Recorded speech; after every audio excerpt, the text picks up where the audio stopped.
tokoh tua sibuk menulis biografi, tokoh dewasa sibuk berprestasi, menduduki kursi, memperebutkan posisi, negosiasi, koalisi, dan korupsi.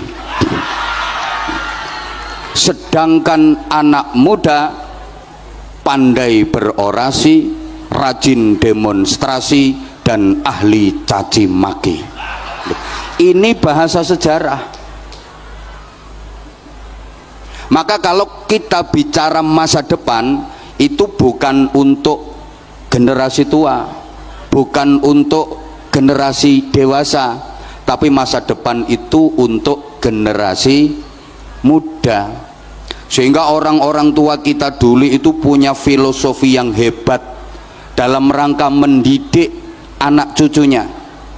Orang tua kita dulu itu suka memagari kampungnya dengan pohon bambu.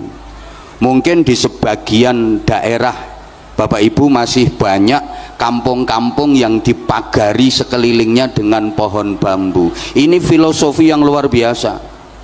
Karena dalam rumpun bambu itu tersimpan 3 kekuatan sejarah yang bersatu dalam komposisi yang hebat. Dalam rumpun bambu itu kan ada bambu tua, ada bambu dewasa, dan ada bambu muda. Bambu tua namanya tunggak, bambu dewasa namanya pring, sedangkan bambu muda namanya bung.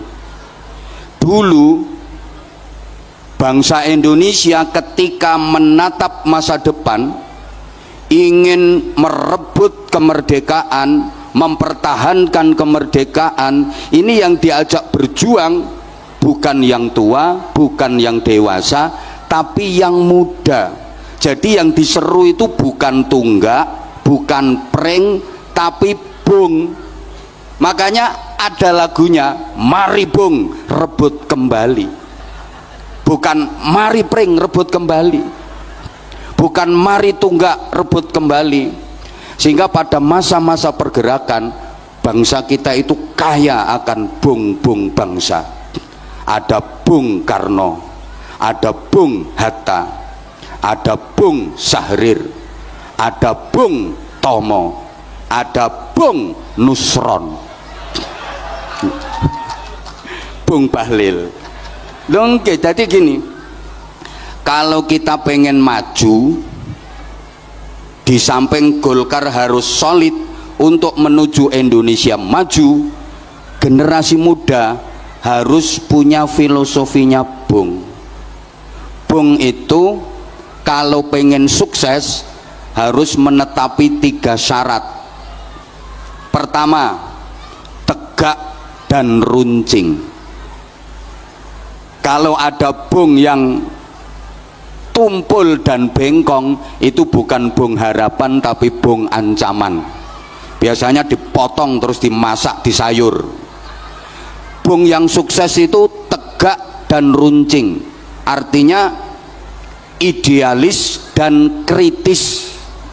Jangan pernah gampang merasa puas dengan pencapaian, tapi idealis dan kritis, artinya harus bisa jadi perintis bukan sekedar pewaris, pengais bukan pengemis, pelopor bukan pengekor, penggerak bukan penggertak, harus punya karakter bukan yang karaten, harus luar biasa bukan sekedar biasa di luar, harus terpelajar jangan kurang ajar, harus beradab jangan biadab,